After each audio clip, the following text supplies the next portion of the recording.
Matt, I saw Matt from Scarin Agency. Where you at, buddy? Yeah, right here. Thanks for being here. All right, well, as some of you know, some of you know, we started doing dad jokes back in the pandemic. And if you remember when we were switching between breakout rooms, if you were part of that, we had to kill a little bit of time, so we would tell these really horrible dad jokes. Those kind of became attached to MML, so you can now find them inside of our newsletter. You can find them at the events and everything along those lines. So how many of you enjoy singing in the shower? Yeah, a lot of you? Yeah, it looks like maybe half the crowd likes singing in the shower. Well, singing in the shower is wonderful until you get soap in your mouth, and then it just becomes a soap opera.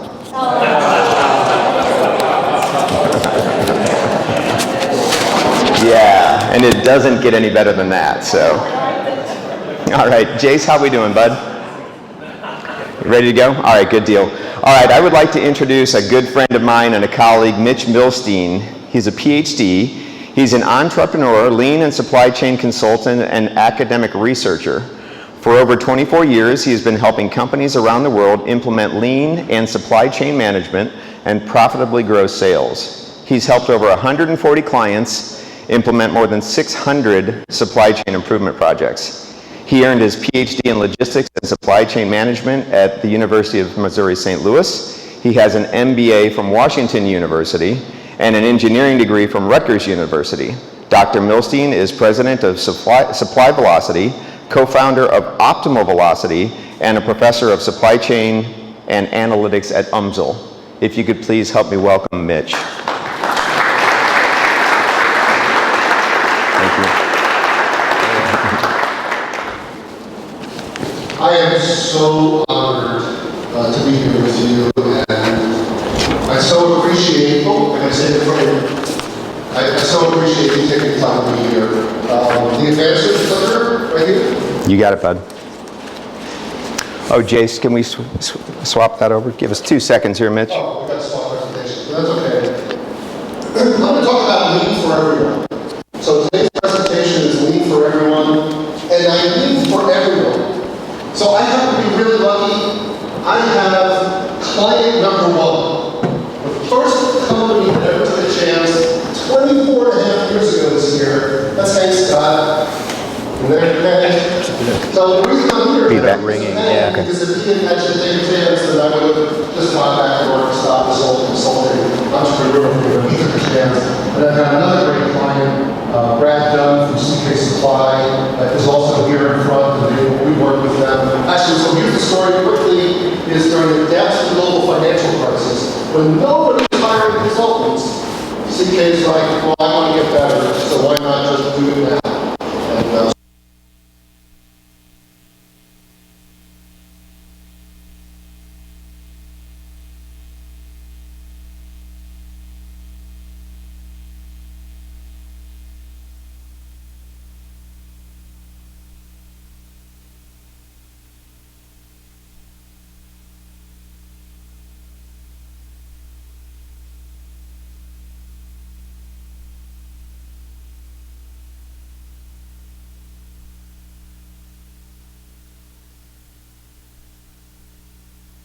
So my goal for today is for you just to ask the right questions. Very sorry. Oh, I'm not online? Let me switch you. Take this. Okay, you got it? Excuse us, folks. Sorry. So sorry. Testing, testing, testing, testing, testing, testing. You got it? All right. So I want to give you the tools to go back to where you work and ask the right questions about, ready for this, critical business processes. So I'll talk a little bit about what that means. I look at lean as 4 different ways. And you know, lean has been around for 70 to 80 years. 70 to 80 years, it's still alive and well. And why is that? And I think it's because people are coming up with different ways to apply it.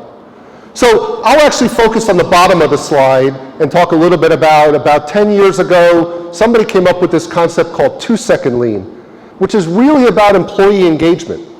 And so they took the tools of lean and they applied them in a way that gets people excited and engaged about improving processes. And I think that's fantastic. And then you have Kaizen events, and if you don't know what this is doing lean in a very focused, concentrated way. You take about 2, 3, 4 days, and you hit an area hard. It's a great way to do lean.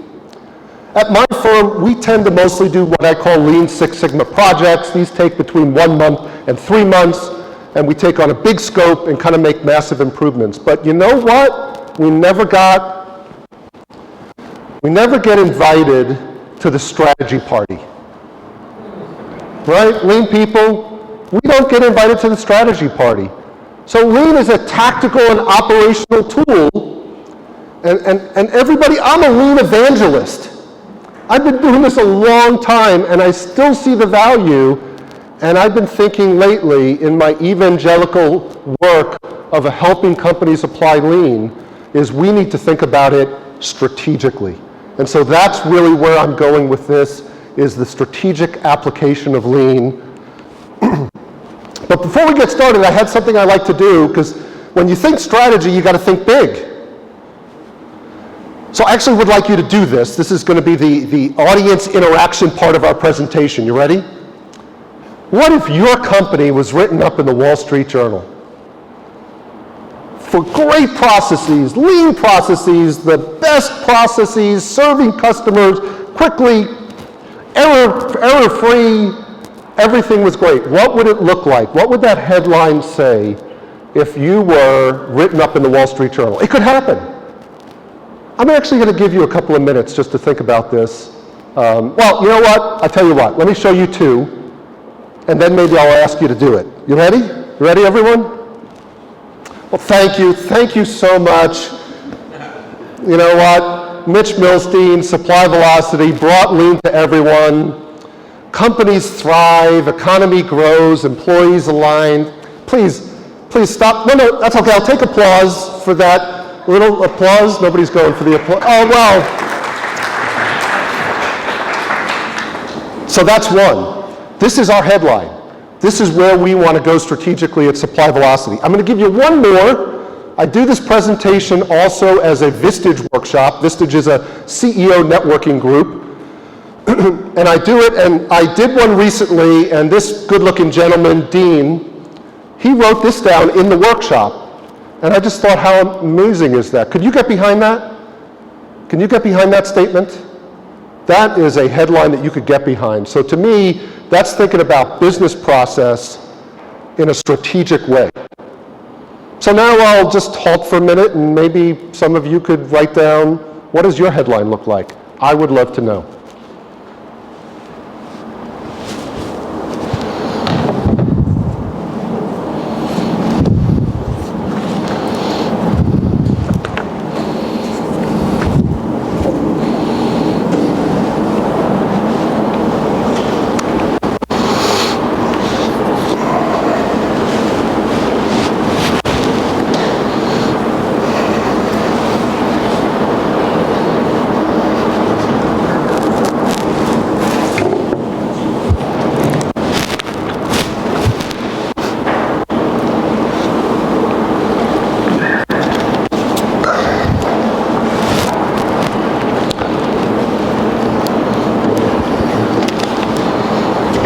Everybody's doing this, right?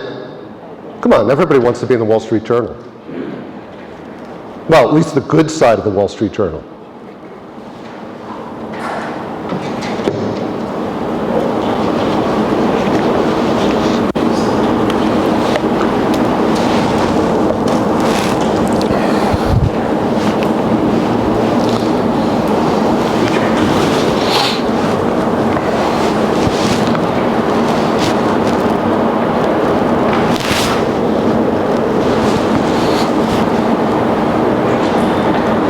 Okay, I see a couple people with their pens down.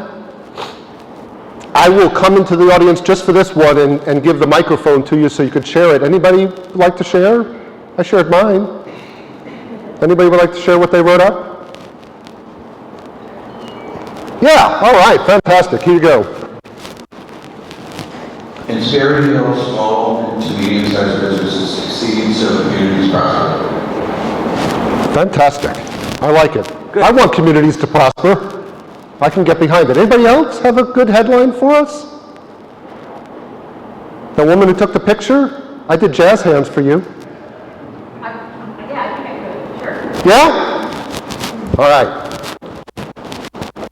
Is that okay to really put you on the spot there, Lauren? I'm known for words, yeah. Atomic revenue rapidly scales manufacturing organizations amid economic uncertainty. All right. Let's scale. I like it.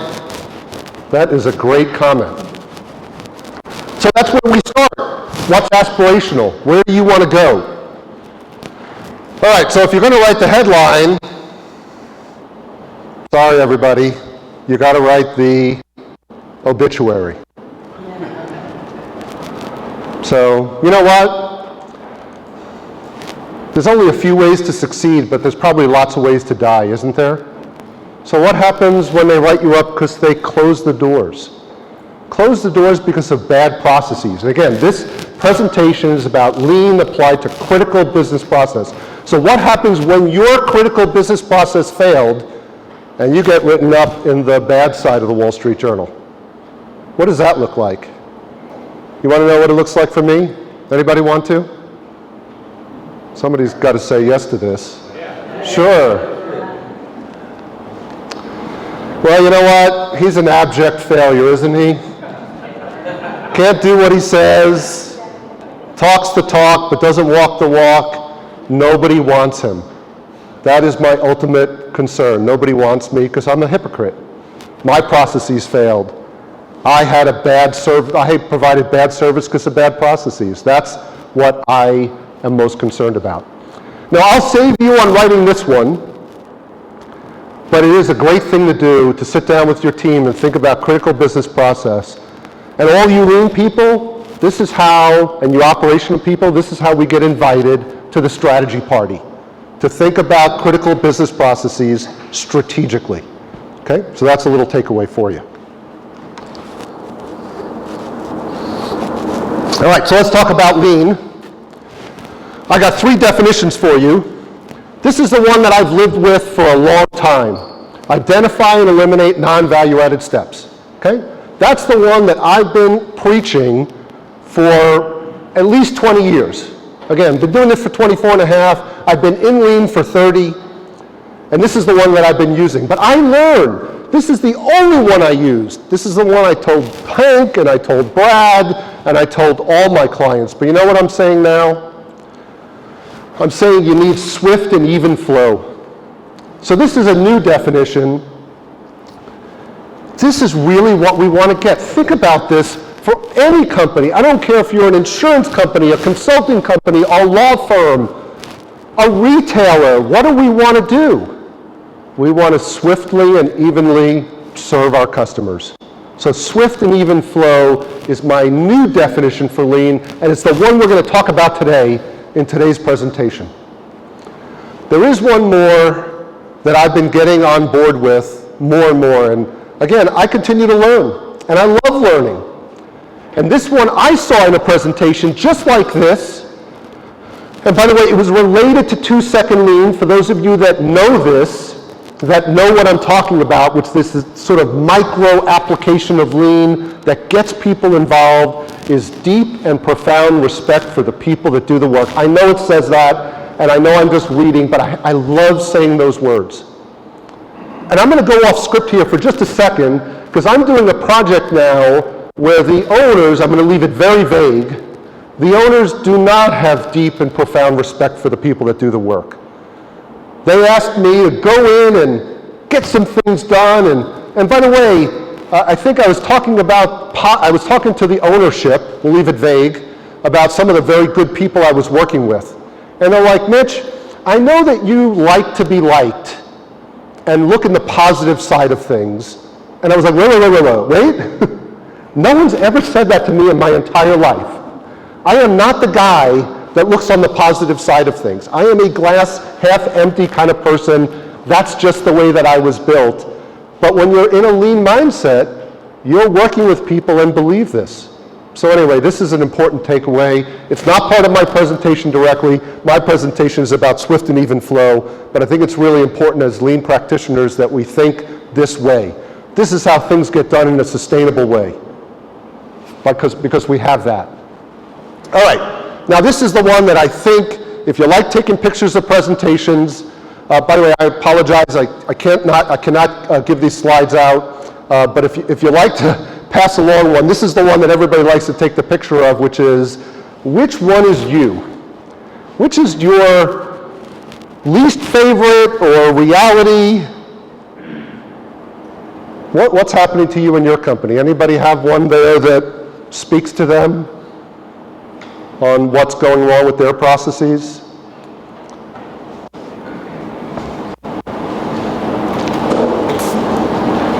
I'll take it. Oh, that was actually a question for you if I didn't make that. Larry! Reshuffling to keep some customers happy. Yep. Yeah, shuffling. Who does the shuffle? Anybody do the shuffle? Oh yeah, we got hand raised for the shuffle. You know that shuffle. That shuffle is the opposite of swift and even flow, right? Maybe swift for one customer, everybody else gets the roller coaster because somebody else had to move along, or some sales rep screamed, or somebody else yelled. Anybody else have a favorite up there? Thanks, Larry. Overtime, working overtime at the end of the month, the week, whatever that time frame is, and then you start it all over. You get on that overtime drug. Oh, great. Unengaged employees. Oh, man. Well, you know, and again, so that's where I was going with the previous slide. If you don't have deep and profound respect for the people you do work, you're guaranteed to have unengaged employees, and that's the 8th waste. I'm not going to go through the whole lean stuff about the 7 or 8 wastes, but the 8th waste is underutilized people, and that's what we have that. So all of those are things, ills that we see that we can work on by having lean, strategic, and critical business processes. So I just wanted to show this to you because I know I'm in MML and starts with manufacturing, but I work with a lot of different companies, and I do these presentations for service companies, which by the way is like, 85% of the economy, and I want to convince them lean is for you. So whether it's food production or distribution or consulting, I consult for other consulting firms. And there's a variety of applications, and so these are all different companies that we've worked with, been honored to work with in the last 24 and a half years, lots of different companies. All right, here's the model. So this really is the key model that I'm going to present to you today, and I would like to take you through. This is how you can apply lean strategically. Plan, source, make, store, deliver, return, 6 steps. This is the model that allows you to apply lean strategically. And again, when I say to your most critical business process, I want to be in the artery of your company. What is the thing that allows you to serve your customers most critically? And this is what I want to apply that to. So again, for a law firm, for an insurance company, I want you to think about that critical business process that you could apply this to. This is different than the other applications of lean. Those still have a home, but this is meant to be for the most critical business process. So, first one is planning. And if it's okay, I'm going to write something down. I'm going to put this down and write something for you on the flip chart. So here's what I mean by planning.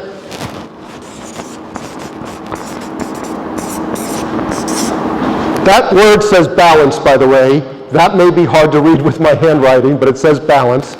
So I want to balance demand and supply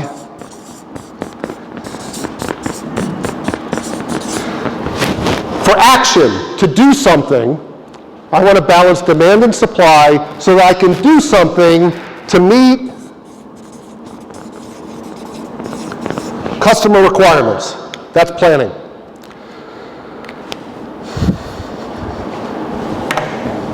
Now, I actually did a presentation on this for MML like 5 or 6 years ago. I'm not sure if anybody was here for that presentation. If you were, you know what this stands for. What is the F word in business? Anybody know the F word in business? What's that? Failure is a good one. I like that. That is the ultimate one. I'm going to go a little different. So I take that one. I will put that on my list. I meant something a little different. Follow through. Oh, I like it. I like it. You guys have better answers than I do. What's that? Forward. In a way it's forward. Okay, in a way it's forward. It's looking forward, and it's called forecasting. That's the F word in business. It's forecasting. Salespeople say, what about forecasting? I can't get an accurate forecast, and you guys are always complaining about it. Operations people are complaining, why can't you give me an accurate forecast? I just told you I can't. And finance people say, you know what? None of you know what you're doing. I'm going to create a budget once a year that will probably be wrong 10, 11, 12 months in the future. Forecasting is the F word in business. But let me ask you a question.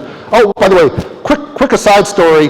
I was working with this company, and somebody in planning, they were actually in planning, funny enough, to use that word, and they say, we don't forecast, we use Kanban for something. And I'm like, well, do you have employees? Anybody here have employees that you plan to pay next week? Next month, maybe next quarter? Machinery, facilities? In other words, you think you're going to sell something next week, next month, next quarter, next year. I believe that you probably have that plan, that you're all not just like 2 weeks from now, there's a cliff, I know nothing. That can't be. Everybody's forecasting. Whether you know it or not, you're forecasting. So here's what I would like you to do. I would like you to do it overtly. In order to have a lean, critical business process, you have to plan. You have to forecast. The other thing you have to do is you have to measure your capacity. If you don't know where your constraint or bottleneck is, then you are being ignorant of your process, and you cannot be lean. You cannot be lean if you don't know where your ultimate constraint is. And where do you measure it? Where do you measure your capacity? I don't care about the middle step right there, because I got lots of capacity. I also don't care about the first one. It's the last process step that I need to make sure that I measure and quantify. So if I forecast and if I quantify my bottleneck, then guess what you're doing? You're doing sales and operations planning.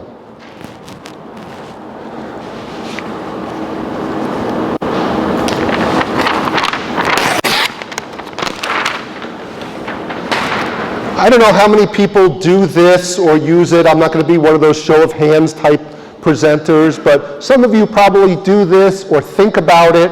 But here's what you get. So you see the graphic, you know what's involved, everybody. It's forecasting and capacity. That's basically what we're talking about. But what do you get? What you get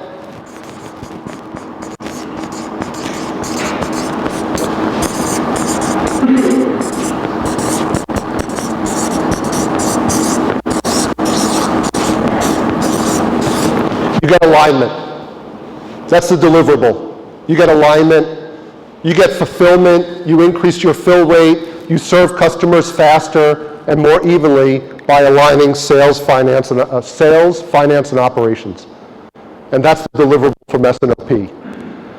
Now, if you don't know about this, I'd be happy to talk to you more about it. It's just a little part of the presentation, but there's other things that you do with this. Because at the end of S&OP that you see there, there's action. And what is that action? That's a supply plan.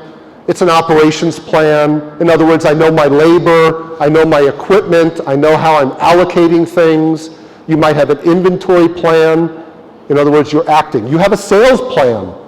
Am I going to do a promotion? Anybody ever see this where you did a promotion for something that you were low on inventory? You're not going to do that with S&OP because we're going to talk about it. So we're going to actually talk about it every month and make it happen. So that's planning. Planning is doable. The nice thing about all of this is it is doable. All right, I'm going to keep moving.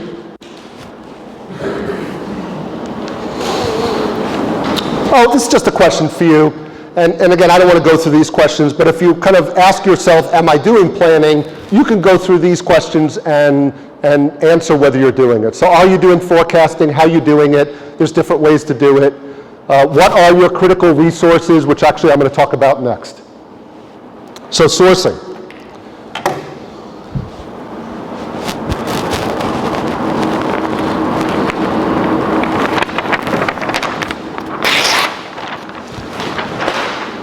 So for sourcing, what are we talking about sourcing? I'm talking about managing inputs. That's it, managing inputs. What inputs am I talking about? Well, let's talk about what do you source. I'm pretty sure this being MML, you think I'm just going to talk about materials and components. But what else do you source? I think a lot of you have been worried about sourcing this lately. You source labor. Again, this isn't micro. I'm not down at the tactical lean. I'm talking about strategic lean. So this is HR. Where do I find the right people? I also source equipment. I also source services. Right? Anybody here a SWIP client? Then right. All of you should be a SWIP client. Well, that's sourcing. You could also source bandwidth. I could go on, right? So it could be that you just need bandwidth. Well, Amazon kind of figured that out for us, and then Google and Microsoft followed. You could be just sourcing the need for bandwidth. You could source anything. All of those fit into this step of a lean process design.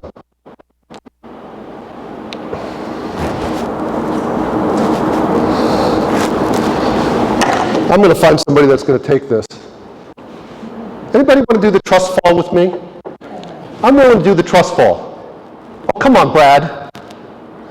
Somebody, ready? Yeah, just me, falling backwards. David, you look like a very trustworthy guy. You ready? Let's do it. Let's do it. Come on. I'm going to fall backwards. You're going to catch me. This is good. Oh, we got to do it. You got it on the camera? All right, we can't overthink. Oh, you look like a good, strong guy. Ready? I don't know about this. No, this is going to work. This is going to work. I'm just going to fall backwards. And you're going to... It worked! All right, David! I got that. I trust David. I trust you people. You know what you do? You trust your suppliers. And so the question is, what level of trust are you going to build into the process? So let me share with you the different levels of trust that you could use in supplier management.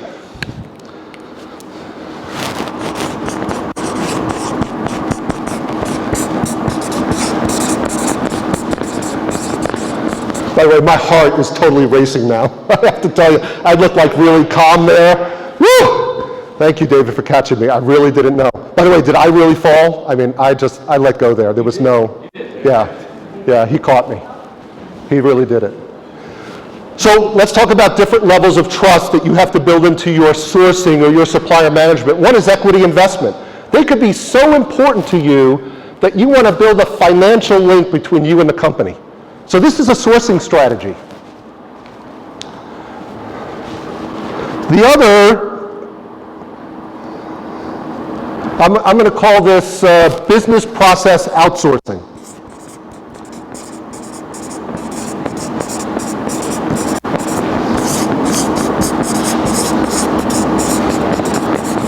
And some big companies do this, where they'll actually take certain business processes and hand it over to another company. Everybody know what I'm talking about? They do this a lot with IT services. They do it a lot with accounts payable. So you actually take a process that's part of your mainstream process, and you have to have a high level of trust to do that, don't you?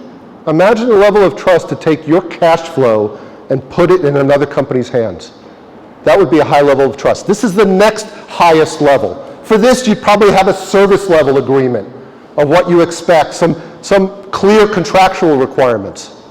What's next?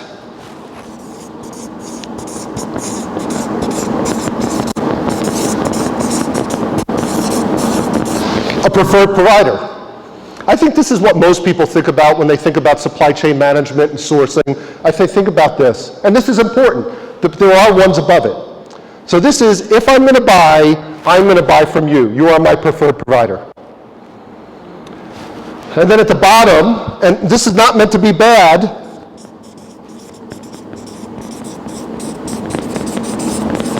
is transactional.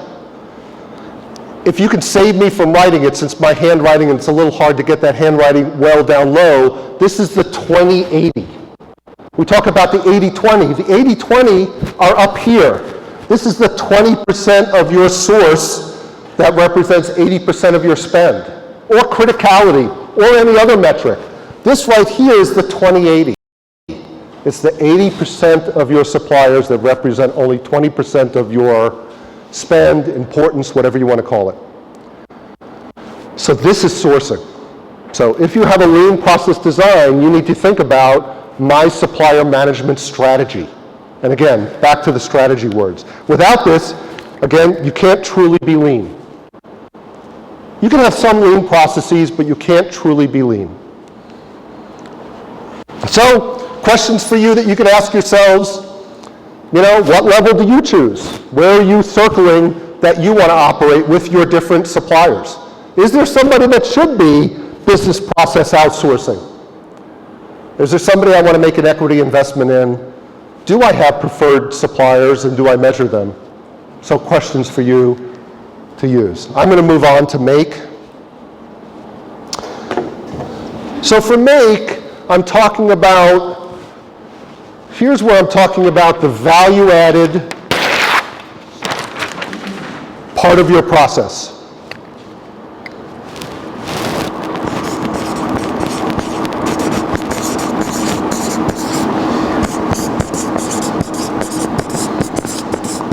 This is where you're transforming those inputs, right? You source the inputs, now you're going to transform inputs.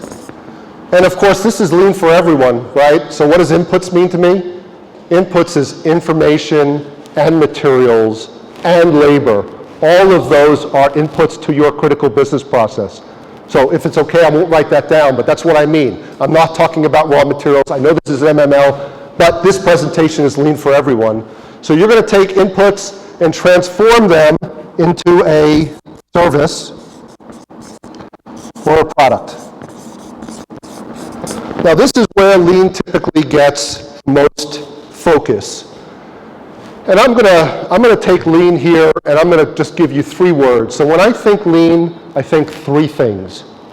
And some of my clients in the room might be surprised by this, because this is not always where we went. But I think mistake proofing.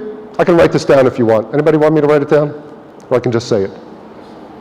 Mistake proofing, visual workplace, and visual mapping.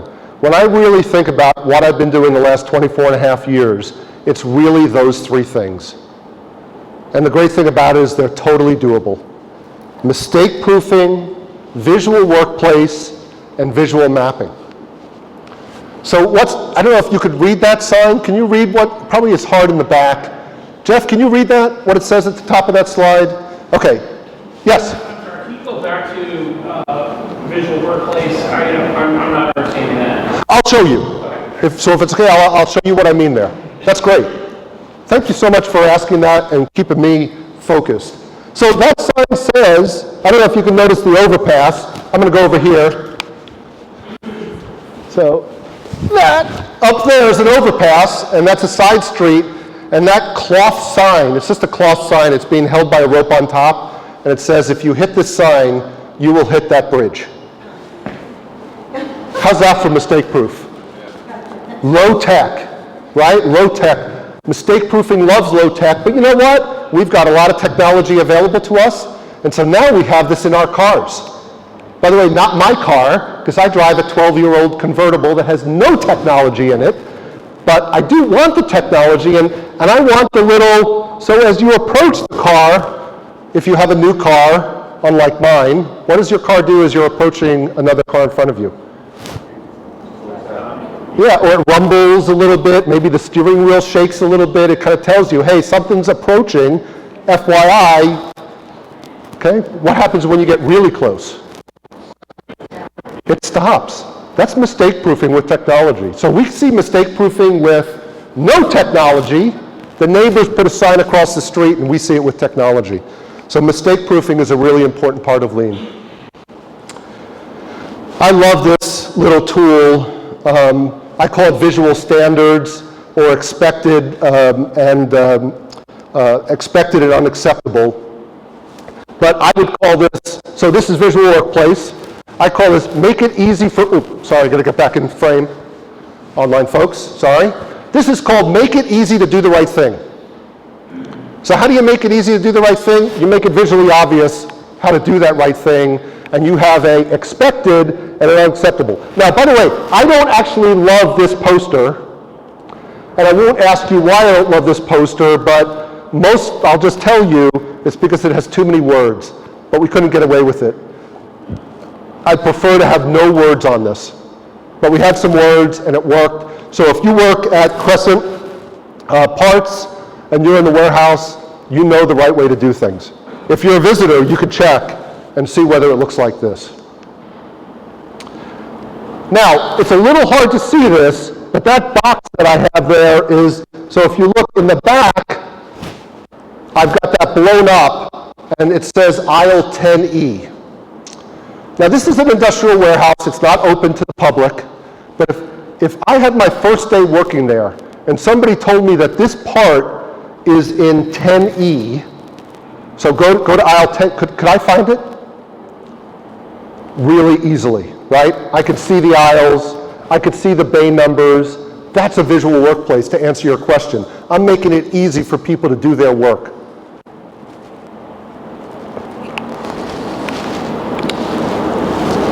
This is visual scheduling. So if you have order flow, if you have multiple orders that have to go through multiple processes, this is a visual schedule. So what we're doing there is we're watching orders go up and out to your right. Up and to the right. That's our goal. Get orders from the bottom to the top and out to the right. Out to the right means we ship them, or we deliver them, or we email them.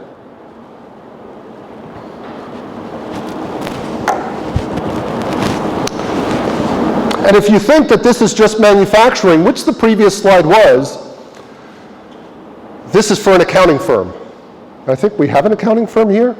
So this is taxes and audits during key season when they're busy. So you're actually looking at audits going from the new ones go to the bottom, they float up to the top, they go out to the right. The reason we highlighted that particular column there is because it has the most audits in it. It's the constraint. So if you want to get audits moving through your process, remember this is Lean for everyone, you go to that bottleneck. We made the bottleneck very visible. So that's visual scheduling. Back to that gentleman's great question. This is part of visual workplace. More visual workplace. Oh, we've got a 5S person here. So this is a picture of an office. This happens to be the office in a grocery store. So which one would you rather work at? I won't ask you. It's visually obvious which one you would like to work at. And that young woman down there is happy. I don't know if you can see her happiness. It's a little hard if you're in the back. She's happy because she could find a pen when she needed it. By the way, who is most on the spot when it comes to operational impact with the customer? Retail. Right? Retail, you are belly to belly with the customer. And if you're at the checkout and you need a pen and you can't find it, that's a pretty bad deal for your employees. So from a strategic perspective, you've got to have 5S in place. You've got to have a visual workplace. Visual mapping is the third thing I want to talk about. And so if you've worked with me or whether you worked or not worked with me, you almost definitely have done a process flow map. And if you've done Lean and haven't done a process flow map, well, I've just given you a way to do it a little bit better. So this is order to delivery. The different colors represent different departments of a process. I got a couple of clients in here, they're like, yes, we've done this with you many times, please move on, but I still want to show you a couple of things. The red dot means we should stop doing that process. So we use green, yellow, and red dots. We do the post-its, we have the current state process, and then we do green, yellow, and red dots. And that red dot says notify shipping manager. Sorry, So we notify the shipping manager. By the way, that's a defect. So there was a problem with the product. We notify the shipping manager, and what does the shipping manager do? They tell the quality manager. We said to the shipping manager, you do anything else with that? Anything else that you do with that information? He's like, nope, my job is to give it to the quality manager. She's the one who does something with it. How do we make that process better? That's what we did. We gave it right to the quality manager. It doesn't seem like much, but you know what? It's a couple of minutes. It's a stack of paper. The shipping manager had a stack of these on his desk, and instead it goes right to the person who needs it. One more. Same map. Print pick tickets. Anybody who works in a warehouse know that there's a thing called pick tickets. It tells you what to go get and where it is. Sounds okay. But they use scanners. They use scanners, you know, the handheld things and the guns. And by the way, it tells you exactly where to go. And it routes you in the optimal way. So instead of deciding where you want to go for something, I'd like to go this aisle, then I'll go to that aisle. It seems the most efficient. Instead, the warehouse management system. So you know how we made sure that they follow what the scan gun tells them to do? Got rid of the printer. Got rid of the printer. No more print pick tickets. Instead, we do things optimally. Again, visual mapping. This is visual mapping of a warehouse operation. This is going to pick items in a warehouse. So that was the before. We did the after, where we built everything around the center of gravity. And so you can see we put our highest velocity items in the middle, and then we fanned out from V1 to V3 to V4. And so we improved the design so that they can move faster. If you want the optimal layout is like this. If anybody builds a new warehouse, please, if we build a new warehouse at CK, let's build the docks on one end for the inbound and the outbound docks on the other side, and we'll design it like this. So that's make. Now, you're MML people, so I'm guessing you kind of sort of knew that stuff. But now I would like to talk about storage. So when I talk about storage, everybody, I'm not just talking about inventory. I'm pretty sure that you would guess that inventory is part of storage. But you know what else is part of storage? Having the resources to swift and evenly serve your customers. So I think of storage as labor. I think of storage as equipment.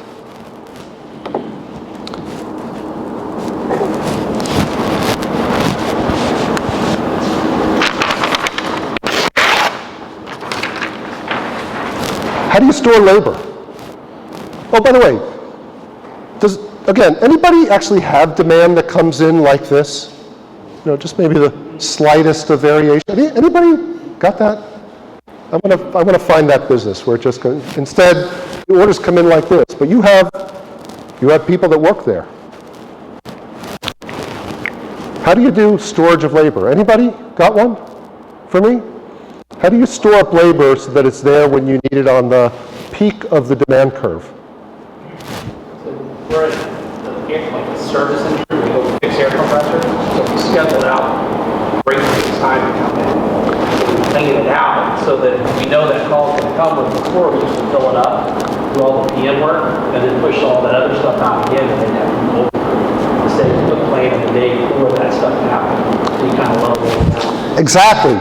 Exactly, back to planning. So he said we plan the work schedule so that we allocate time for that. You've stored labor, right? You actually have it ready in case for when it's needed so you can go service that. You also might put some things and move them to the next day.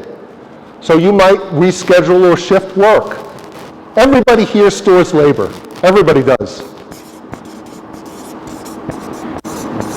You might use temp labor to make that happen. By the way, you might actually have in today's economy, and again, whatever economy I happen to be talking about, maybe I'm talking about 6 months ago economy, you might actually have, in fact, I bet you do, extra labor. If I can get somebody who's good, who shows up to work, who does their job, and is reliable, I might even keep them even if I have a downturn in business, because I've just found somebody that is worth keeping. I have a client that has a very busy summer season. This is just an amazing idea. I don't know who came up with this idea. Who is available in the summer that is not available for most of the rest of the year? Who is reliable? Teachers. They hire teachers as a moving company, big moving company. They hire teachers to do the administrative work. So they found a flex workforce. You could also have part-timers who work from home, right? I'm going to do a work from home deal with you where you work 10 hours a week for me, maybe as a 1099 contractor. But you know what? Sometimes I'm going to need you 20 hours a week. Would you do that for me? I bet we can find resources. So work from home has given us the ability to store labor in a way that we didn't have before. Besides labor, the other thing that some companies deal with is bandwidth.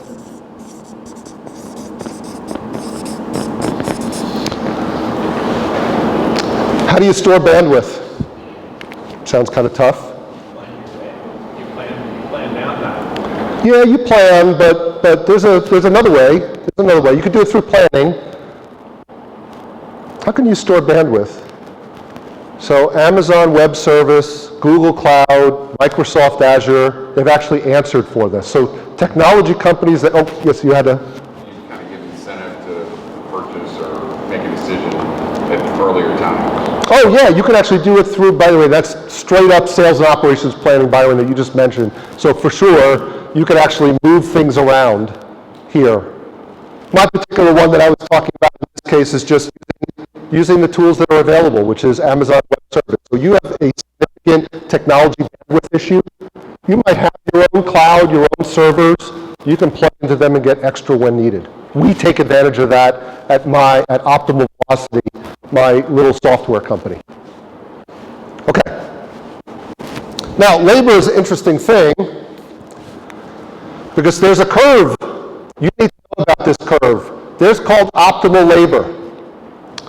And if you're on the left side of that curve, oh shoot, I don't have much time left.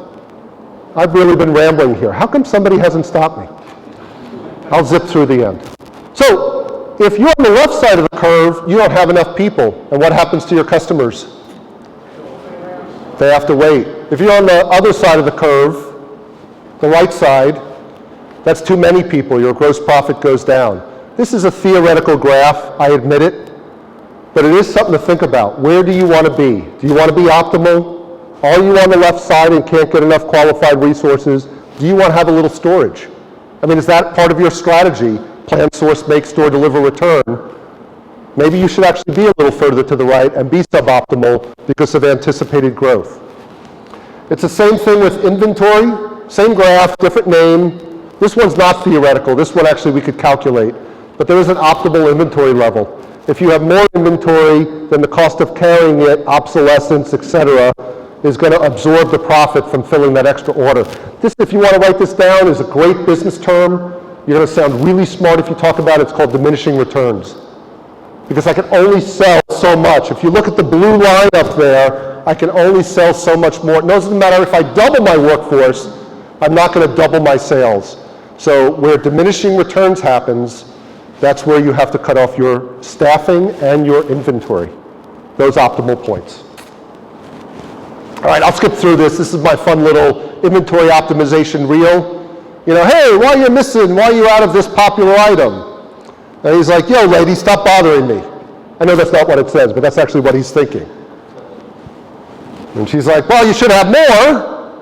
And he's like, well, corporate does that. Get off my back. No, he doesn't actually say that, but that's what he wants to say. By the way, I know very well the VP of supply chain for Schnucks. It's got to be the worst job in St. Louis. Because if you know Rachel, I won't say her last name, is the VP of supply chain of Schnucks, what do you say to her whenever you see her? You're out of something. I just would not want that job that she has. Anyway, what does she say at the end? And this is important. She says, I might stop doing business with you. So if you don't have the right inventory, if you don't have the right staffing, If you haven't stored properly, then you could lose customers. All right, I'll skip this. This is the stuff I talked about. So delivery. Well, delivery is the normal stuff. Delivery could be drones, it could be gig delivery people. Anybody hear of Roadie? It's a great concept. I don't think UPS started them. I think UPS bought them. And it was delivery. So some people use Uber for this, but Roadie is actually designed to deliver industrial goods at a gig basis. You need something delivered, there's a tool for that. So anyway, there's all kinds of ways to deliver. These are kind of the new ways, or ways that we will see. By the way, you will see drones, that is going to happen. And by the way, UPS is probably the one leading that, not Amazon. There's the traditional stuff, planes and trains and all kinds of normal ways to deliver, and trucks. But you know what I think about delivery? I think about delivery as information. And this is lean for everyone. And I don't care if you are a physical supply chain company, then you think delivery is goods. But you also have information. Everybody here delivers information to their customers. If you're a service company, that's all you've got. But you know what? There are ways to deliver. Which one do you want to use? So I've got, and I don't work with competitors by design, but I happen to have two clients that are in the same business. One has a portal and one doesn't. It is night and day service quality to their customer. One customer goes and gets what they want whenever they want to. The other calls up to get it, or emails. What a difference in delivery. And so I'm going to ask you, if this is worthwhile presentation to you, I'm going to ask you to think about information delivery as part of your critical business process design. You've got to have a plan for it. Right, I'm going to get back on schedule. And the last one is return. This part is often the big takeaway for people. Designing a return process, because it happens. Returns is the last thing we want to deal with. And therefore it goes in a corner, it grows. Customer complaints is the last thing we want to deal with. But some companies have embraced this. It's easy to talk about the right stuff Amazon does, and I'm guilty of doing it, but they do one thing really well, and that's returns, and they just keep making it a little bit easier. And one way they did it is through Kohl's. And so I don't know if anybody has done this. I've done it. It's so easy. And I'm not a shopper. You probably can tell that by the way I'm dressed, even though my wife bought most of this stuff.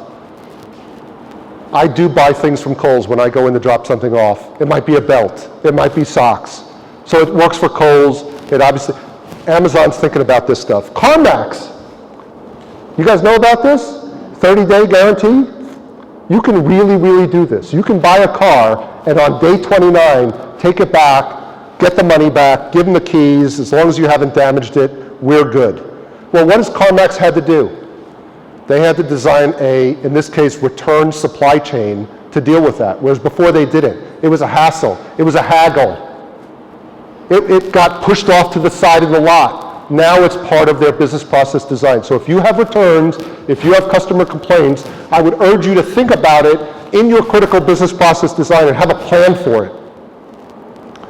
Last thing on this is batteries are going to just create the return economy, because batteries are going to have to go somewhere. I don't know where they're going yet. So, and I'm talking about car batteries. Oh, am I getting the signal? No, okay, I got a minute.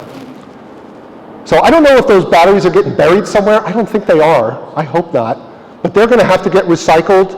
And so the return economy is just going to continue to build within ours. And I would say you have to have a plan for it. So again, my whole thought here, everyone, that I hope you got value from is how we take lean to the strategic level. Lean, critical business process design. The other ways are still great. We're doing them, you're doing them. They're fantastic, they still work. This is what I'm evangelizing now. This is where I want to go with it. So that's my questions for you. Where are the gaps? Plan, source, make, store, deliver, return. What are you not doing that we could potentially do? Fill in a gap so that you can create swift and even flow to your customers. 9 o'clock. I did it. I think I hit the time exactly.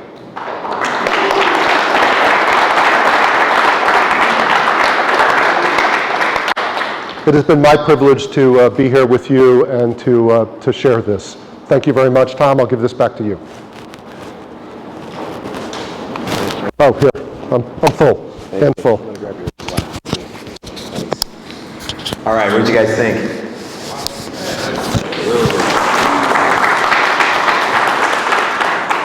So when we say Mitch knows his shit, Mitch knows his shit, right? All right. Well, thank you all very much for being here. We really appreciate it. We hope you have a wonderful weekend. A couple things. Our next event is on July 14th, and we're going to have a panel from the St. Louis Partnership, and they're going to be talking about all things manufacturing, everything from international trade to tax credits and everything in between. So there will be a really great panel there. Bob Alvarez, is he still in the room? Had to leave? Okay. Gentlemen, if you haven't met him, sitting at the back of the room, his name is Bob Alvarez from Shapiro Metals. He's going to be here for our September event, but that is a manufacturer-only event, but I did want to announce that for the manufacturers in the room. So 2 quick things. There's feedback forms on your table. If you don't have one, let us know. We would love for you to fill it out. That's where we get the feedback on the event, the feedback on the speaker, and the next topics that we're looking to put on. So we appreciate that. And last but not least, if you could please recycle and throw away anything at your table, we would really appreciate the help with the cleanup. So let's have another round of applause for Mitch, please.